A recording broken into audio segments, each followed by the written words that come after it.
Floor is yours. This is the Burn It Down NASCAR podcast. Host Las Vegas. Comparatively boring to Atlanta. And you said that. I said don't get used to it. Don't get used to the craziness. Stay for the lulls. Stay for the lows. Hope they did. Even though I know you probably have this in your notes, but even though viewership was up 10%.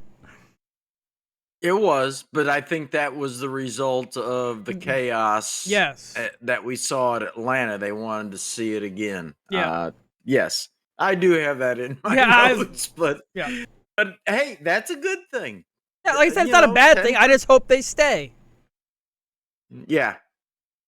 And understand what you said is there's gonna be lows, and this week coming up can be a very low, horrible race. Phoenix has got it. The spring race has got its.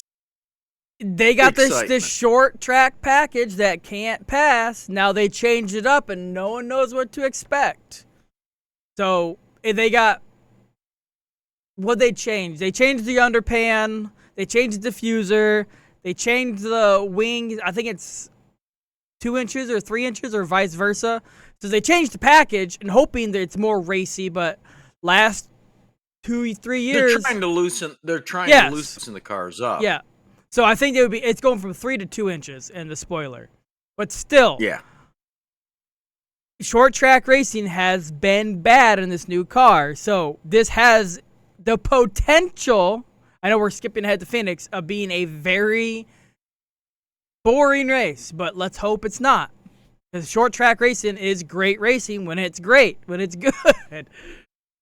Well, and Phoenix is a different animal because it's such a flat track compared to, say, Bristol, Martinsville, Richmond, Darlington. And can't they cut that corner? Isn't this a track they can cut the corner? Oh yeah, that back dog leg. Yeah, they can cut the corner. Which used to be the front stretch. Yeah. That dog leg. And they can cut it, and they do. They go 5-6 wide through that. Yeah. But back to results from Vegas. Correct. Man, it was the Kyle Larson show. Oh, all day long. Stunk it up. He did. Won stages 1 and 2, and of course the race. There was only one other car that had anything for him, and that being Tyler Reddick. And he came back from a little bit of adversity. I think he had a pit road penalty. Yeah, he even got mad on the interview. Same old shit, different year.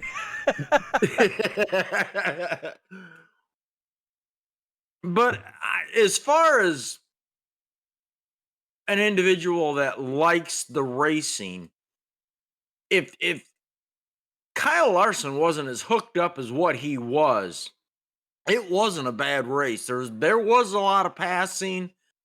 The penalty, all the penalties were all on pit road. Too fast entering, exiting.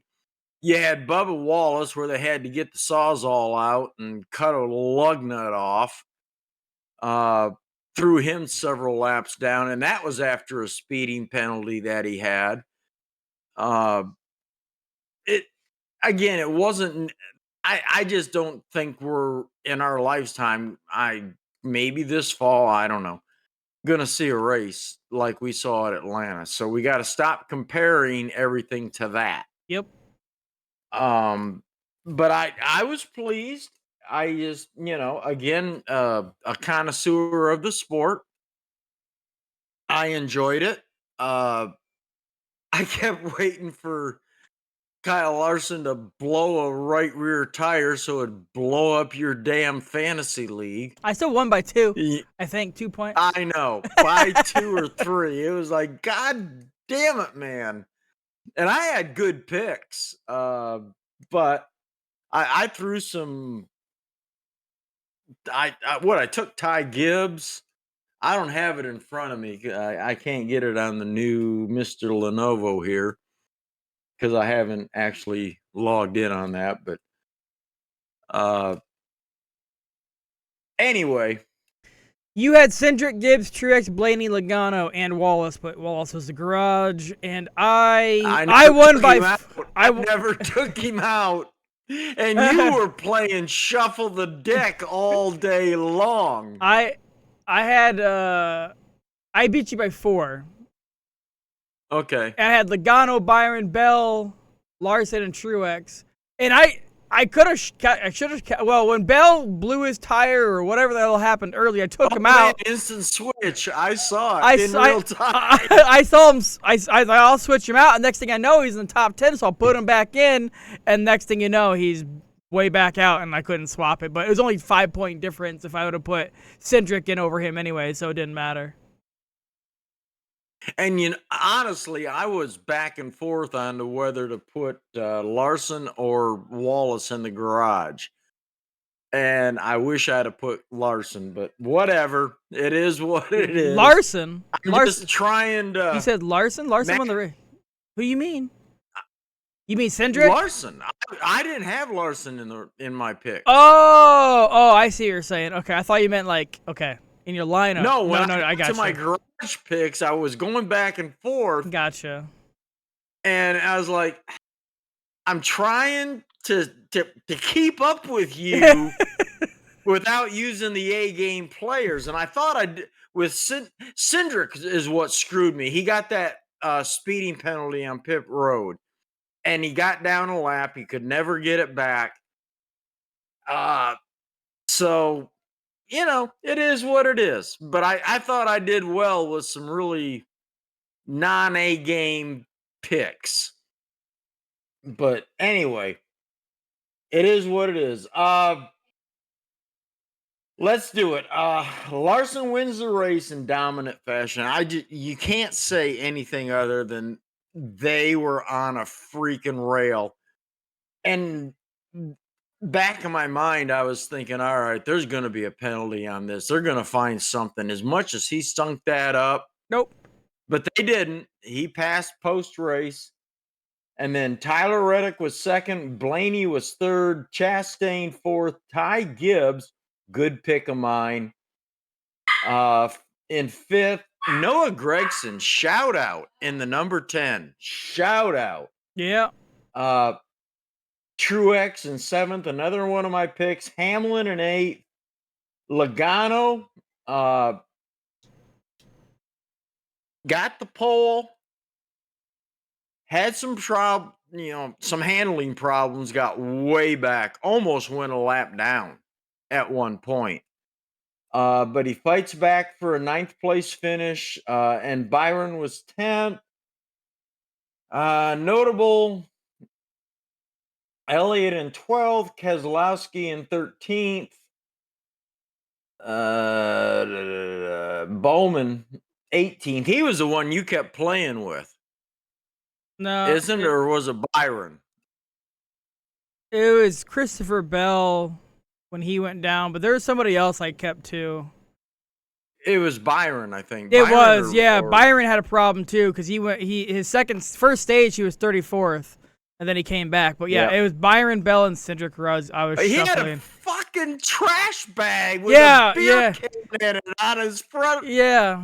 They didn't even know about the beer can until they got done with the race, and it was inside the engine compartment. No, the beer can. That's wild. It was crazy. Kyle Busch just totally fell apart in 26th. And again, my boy Cindric, and one time I take him, he goes down to 29th. Christopher Bell, 33rd. Bubba finally being Bubba in 35th. So that's that. Standings. I love the way NASCAR.com is doing it now because they're showing the standings and the movement from their previous week. So Kyle Larson is now your points leader. He moved up 10 spots this week, which I think is cool. Ryan Blaney is second. He moved up 3. I need to figure out how to get this thing a little closer to me.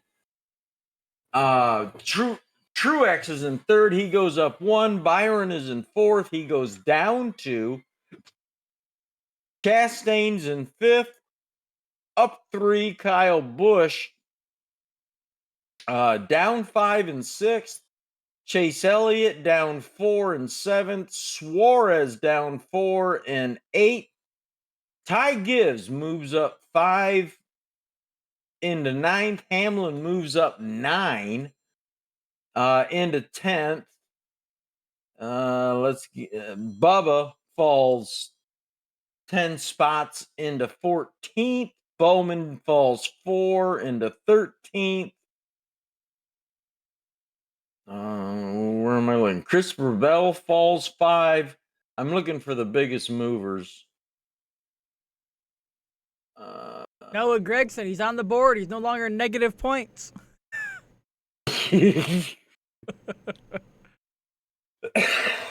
Yeah, he's up 9 into 32nd. Or 34th, excuse me. Jimmy Johnson's still in the game in 37th. Where's Chase Elliott? I skipped right over him somehow. There he is. He dropped 4 into 7th. Dropped so 1. That's a you're 1. right. That's a 1. It looks like a 4. Yeah, you're right. 1. I told you I needed to get this closer to me. So that's your standings right now. The point spread. Blaney's 8 down. Truex is 14 down. Byron is 15. Chastain is 20. Busch is 23, along with Elliott. Suarez is 28 down. He better ride that win all the way into the championship because he's probably in. I don't know. He's got road courses coming up that'll help him. Yeah. Ty Gibbs and Denny Hamlin are each 31 down. So that's that. The only real penalty out of Las Vegas, you knew it was going to happen. Chris Buescher losing that wheel. That was a pretty big hit. And they actually showed the nut flying coming off and beating the car. It was in front of the car. And of course, there's 2, the front tire changer and the Jackman. They've got a little vacation. They are going to be back at Bristol. So that's the penalty report. There were some others in Xfinity and Truck. Again, that's not what we're about. So, and just to end that, Raja Caruth, everybody made a big deal out of. He won the Truck Series this weekend, backed by Hendricks. Good for him. It's awesome. But if his skin color was different, it wouldn't be such a big deal. And I'm not racist. I am absolutely not. I don't care. We're all green. Everybody's just a different shade. But stop. Put them on pedestals. Well, the same thing if Haley Deegan won Xfinity. It'd be the same shit. Well, just stop putting labels on people. Yep. Grade them on their performance and their ability. Stop with the... They don't never stop because... another one from the diversity pool thing. Just stop it. They won't. They won't. And Bubba was such an influence in his life. I'm like, no, he wasn't. You didn't even know who he was till 2 years ago. Stop. Exactly. Yeah, exactly. John Hunter Nemechek wins the Xfinity race. He broke up the Chevy wins over everybody. Yeah. That's the first, well, non-Chevy win in all 3 major series Yep. in what? 3 weeks, 4 weeks? 3 4 3 weeks. weeks. 3 weeks. Yeah, 3 weeks. So, overall, I was impressed with Chevy. Actually, I was impressed with all 3. They all had shining moments. And I know, as we stated, we're only 3 weeks into the season. I'm actually pleased with the parity that we're seeing right now. Again, caveat, Chevy's won everything every week except for this week. Toyota won Xfinity. But it's just interesting how Chevy and Ford are qualifying so well. Toyota is not. But when you get them in race trim and race conditions, Toyota's pretty strong.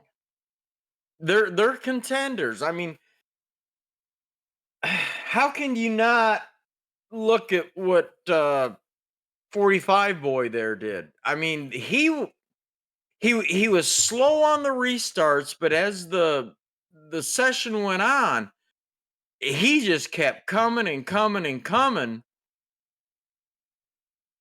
It just I'm really kind of pleased so far as what we're seeing as far as the Chevys take off fast, the Fords are just kind of mediocre all around. The Toyotas start out slow and then just inch their way forward throughout the in between the cautions, I guess, for a lack of a better term. But with the changes with the Toyotas and the Fords, I think they went in the right direction. Your opinion? Uh, Ford's only good, seems like, by themselves in qualifying. If you look at the standings, the top half is Chevy, mixed in with Toyotas, and the bottom half is Fords. So I still think Fords needs to pick it up, but Chevy's there's a reason why they didn't change. I still think the Ford problem is a lot of the drivers. I'm just saying. So, all right. News. I guess the big one this week is Junior is officially out. I mean, we talked about it last week, but more came out that he's doing what, Amazon. Yeah, whenever it goes to Amazon, Warner Bros, whatever that is, that's. And I don't know what is that NASCAR is that official? Like I don't even know if that's officially going that way, but yeah, apparently he's whenever NASCAR, if NASCAR goes in the Amazon Warner Brother way, that's where he's going. He's going the podcast, and we mentioned it last week, where they saying it's like a Joe Rogan uh, level deal. I can't. I should have kept that up. I had it, but what impressed me is there was all kinds of rumors flying around about how the NBC was mad at him because he didn't keep his eyes on the teleprompter. He was, more looking out the window and not paying attention to their prompts and things and he came out 2 days ago and said, "Man, that's not true. I appreciate them. This was my decision. There was no conflict. I've just, it's like door number 3." Well, there's another And thing I heard him say too is they want to do what Fox does sometime, where you're in North Carolina watching a monitor and broadcast and announcing that way. And he's like, if I'm going to be an announcer, I'm going to be at the track, and they didn't want to do that sometimes. So he's like, well, then I'm not going to be a part of it if I can't be at the track announcing and feeling the atmosphere and watching stuff, because sometimes I'll see something that the cameras aren't, and I'll watch out the window and call it so I can help production. He's like, I can't do that if I'm just watching a monitor, so I can't be to his full potential of an announcer. So that's another. Well, there's that lag. Yeah, yes. From Yeah. Real vision versus the monitor. Yep. I guess we won't have to decide which voice is Jeff Burton or uh, Latart and Junior. You know, there'll be. I'm waiting for the announcement of who they're going to put in there. Yeah. Uh, That'd be interesting. I just think Junior is building an empire similar in status to what his dad had, just a different way of doing it. People, NASCAR listens to what Junior has to say. They used to call Senior, the mayor of the garage until he died, and then it was Jeff Burton that was mayor of the garage. But I think Junior is kind of rising, if he hasn't already, to a status above those two. Uh, and I can't wait to see what exactly he's going to do. In a way, I'm kind of, I don't want to say glad, but not mad about him not being in the booth this year, starting this year. Um, I think he was overshadowed a little bit because the others were trying to grab the, you know what I'm saying? Everybody wants attention, and he was kind of like, the others were trying to take as much as they could. I don't know. Junior just wants the product to grow and not worry about drama and BS. I agree. So I'm looking at the new NASCAR starting next year. New TV deal, which is 7 years, 1.1 bill a year. For the first 14 races, it's on Fox like normal, and then after that, it's 5 races on Amazon. Following Amazon Prime, TNT Sports will take over the broadcast partner for 5 events. Those 5 events will simulcast on both TNT and BR Sports and Max streaming service, and then NBC will take the final 14. So NBC is still getting the Chase, playoff. yeah. What I got a problem with that Amazon 5. Yeah, it's Fox for the first 14, then Amazon will stream 5 events. And then TNT will do 5, and then NBC do 14. You know what I'd love to see if they're going back to, because TNT had races for a long time. Yeah. And that's when they were splitting between, I think it was ESPN, ABC, TNT, and then NBC. It was before Fox got involved, which again, that's we're talking a while ago. I wouldn't mind seeing Kyle Petty back in the booth just because he's a controversial SOB. He'll tell you what he's thinking. You're going to have a problem with this, though. What's that? Aside from the Busch Clash, Daytona 500, and the NASCAR Amazon race or All-Star race, Amazon Prime Video will carry all NASCAR Cup practices and qualifying sessions through for the opening 19 races. Following the opening 19, Warner Brothers Max streaming service will carry all practice qualifying sessions for NASCAR. And True TV, You're right. And True TV will carry the linear broadcast of those sessions. It's gonna be so hard to.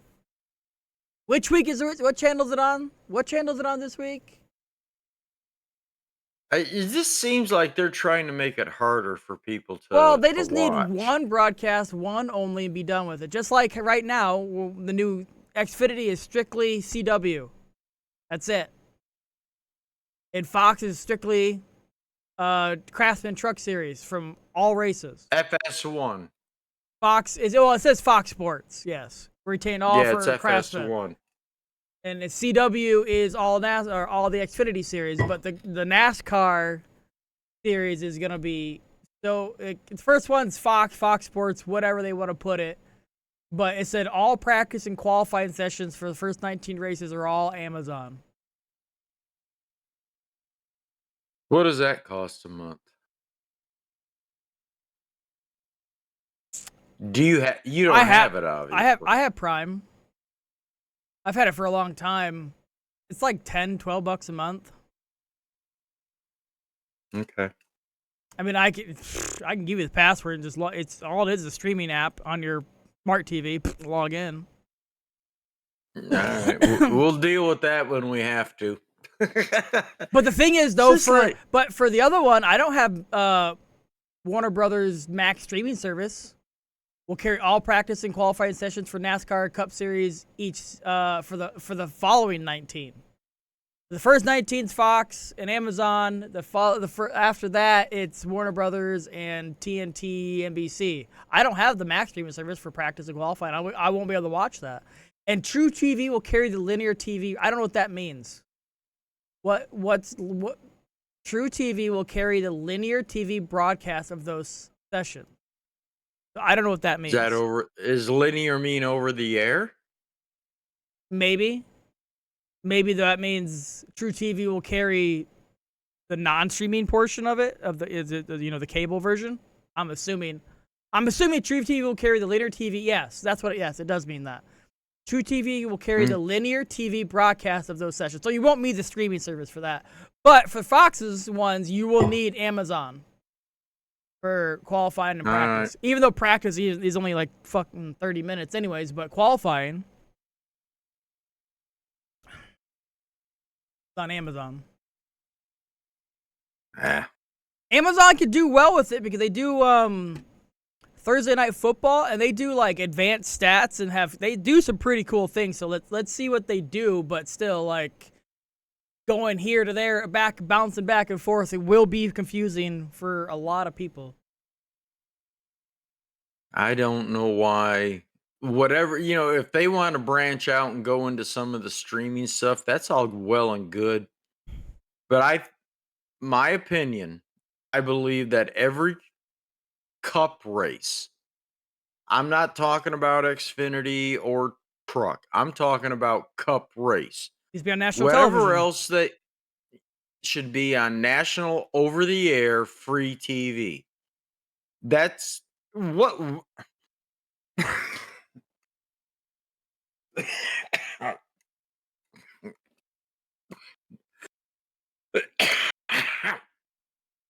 The one single event that skyrocketed NASCAR to top tier sports was the 1979 Daytona 500 broadcast on CBS. That was the race where Richard Petty was 3/4 of a lap down. I can't remember. Buddy Baker, Neil Bonnet. I don't know. I don't have it in front of me. Wrecked in turn 3 or turn 4, got out in the infield and started a WWE. And the reason that it was was it on CBS or ESPN? One of those two. I don't remember. But the reason they got the exposure and the ratings, 1979, you weren't even a thought at that time. But that was a blizzard that was going through. And that was back in the day when you had just a little over a handful of channels, ABC, NBC, CBS. Fox wasn't even a thought at that time.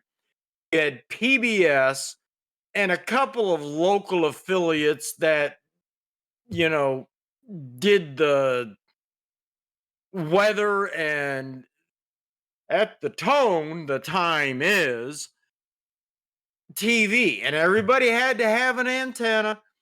It was my Senior year in high school, we Pong was video games, Yeah. boom, boom, boom, boom, boom.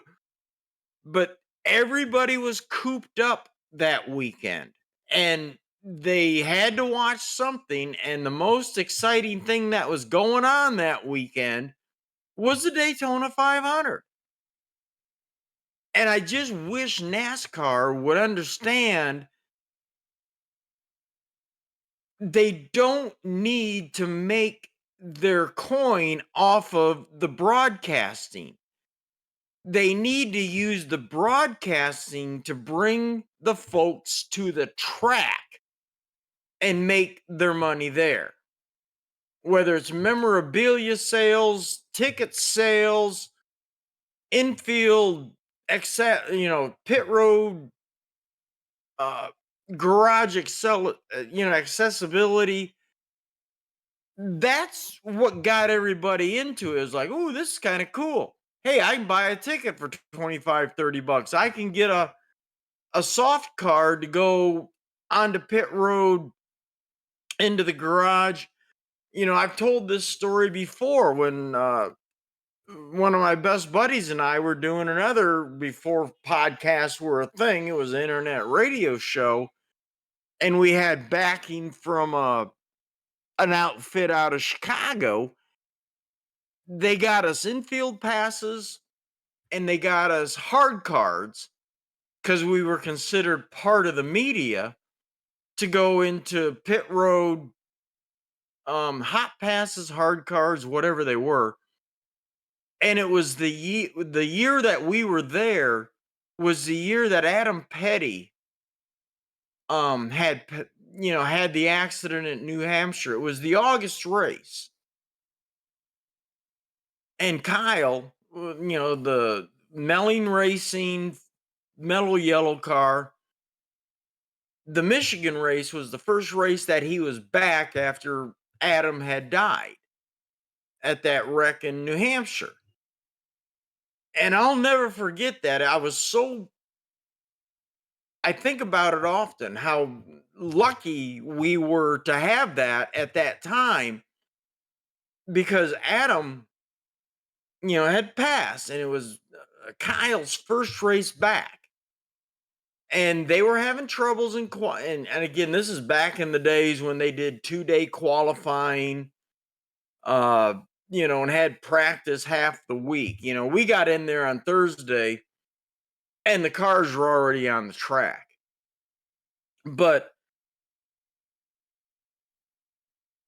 when pit road closed and I think it was like 5 o'clock that it closed, and then they were back in the shop working on the cars, everybody wanted to talk to Kyle. I mean, obviously, he is his first race back from after his son died. And he came out of the garage and he's like, people, I appreciate your love, affection, and caring, but we got work to do. And the garage closes at, I think it was 8 o'clock. I could be wrong on that. He said, when we're done doing our jobs, I will come out. And at Michigan International Speedway, there was what they called a paddock. And it was a fenced in area in between pit road and the garages. And it was a media center. It really was. And he says, I will come out here and I will do all the interviews. I will I will talk to everybody. But right now, you need to let us do our job to get what he was doing was getting everybody out of the garage. They couldn't do anything because there's so anyway, we all did. And when he came out, he stood there, and this is where I got my respect for Kyle Petty. Sometimes he says some dumb stuff, but he came out there and he stood there and answered he was kind of like Donald Trump. Every single question that came to him, and it was after midnight.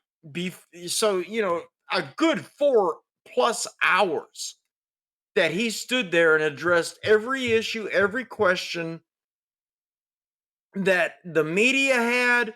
I was standing there with people that I had never seen before, Benny Parsons, outside of on the TV.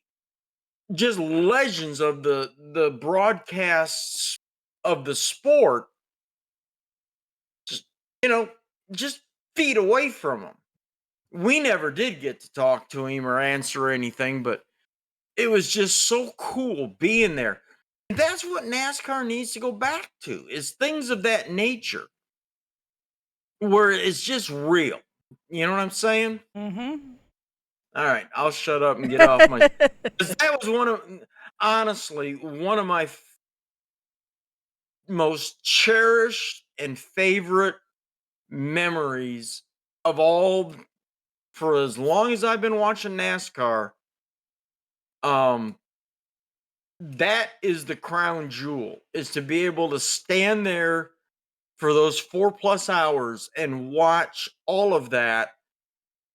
And I give kudos to Kyle Petty for what he did. He didn't have to do any of that, but he felt he owed it to the fans. And it was awesome. It was unbelievable. Mark and I kept looking at each other like, well, this is it. And then somebody'd ask a question and he'd go into another 14, 15-minute answer. It was cool. Yeah. So, all right, I'll get off of that. We need to move on. There wasn't any penalties. We know who won. Dominant form. Um, Move on to Phoenix. I should have had this ready. All right. Do like I always do. At Phoenix. Um, Excuse me. Top 10 top 10s at Phoenix over the last 10 races. Ryan Blaney has 9. Larson has 8. Logano, Hamlin, and Bush each have 7. Man, hiccups are coming. Each have 7. Truex and Byron have 6. Bell and Keselowski and Chase Elliott have 4. That's your top 11. And then with 3 of them, Almirola, Chastain. Actually, can't count Kurt no more. And Briscoe. Run into average finish, because that's what matters. Your top ones, Blaney at 7.3.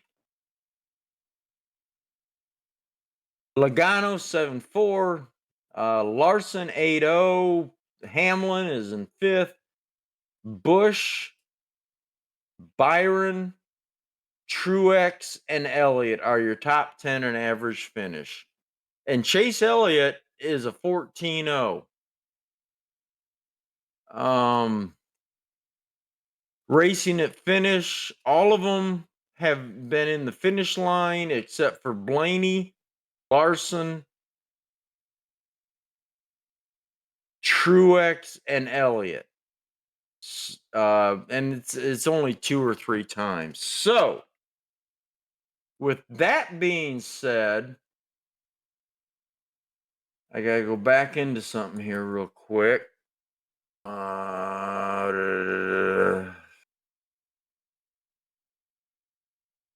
I need standings so we can call Dark Horse.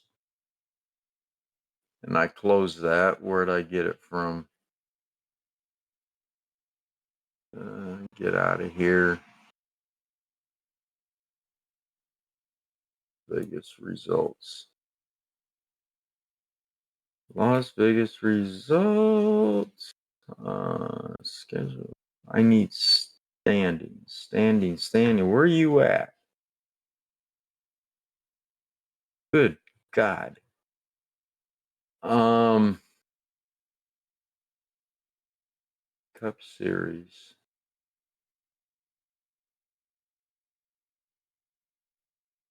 Why can't I find this again?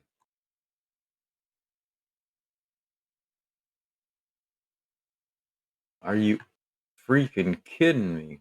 There it is. Standings. Driver stand. All right, I got it. Dark horse, obviously below 25.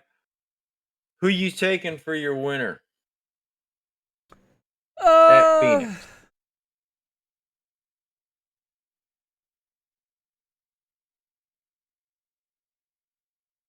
Oh man. I'm gonna say William Byron. Winner. Dark horse. I'm taking Blaney. I was thinking Blaney too, but Fords haven't proved themselves enough to me. All right, Stan. Dark horse. I'm gonna take Noah.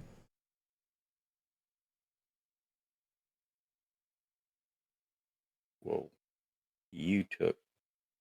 I wrote it down.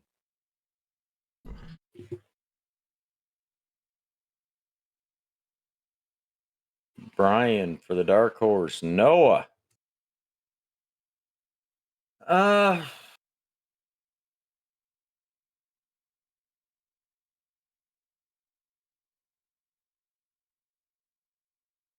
wow. Pickings are getting slim on that end of things now. Oh, I'm going to take Michael McDowell. he's 22nd. What are you talking? McDowell? Yeah, not past 25. Yeah, choose Wait a again. minute. Again. He's at 20. He's at 27. Who? Oh, wait a minute. 27 is I Austin flipped out. Dillon. I fixed the. I had the wrong screen up. All right, I'm taking Brad. Bad Brad. He's gotta perform somewhere. I'm sorry. I had the fantasy league stuff up. All right. I'm pretty much done. Do you have anything else? And, You looking around? I was looking to see if there's anything posted last minute like with last time.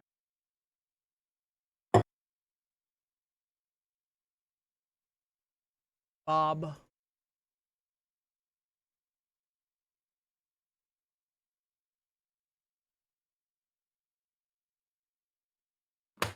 No. Okay. Oh, Michigan announced its infield Camden sold out for the August race. That's no surprise. Yeah. That is the only race. Yeah. No longer the June race, but it's August race. Camden sold out. And anybody out there that might be listening to this, if you can get infield at Michigan, it's just as good as Talladega. It's insane. So, been there, done that. Would do it again in a heartbeat. Just might next year when I retire. Drag this guy along with me. Other than that, no, there's no news. Nothing's popped up, but it's pretty bland weekend. Well, I got to remind everybody that Denny likes peeing his pants. So, with that, moron. That was moron, a bad move. Moron. Bad move. Yeah, I might just do that every week just to shut people up. All right. Everybody, thanks a lot. Check us out. Go to the True NASCAR on Facebook page. Let's get the group going.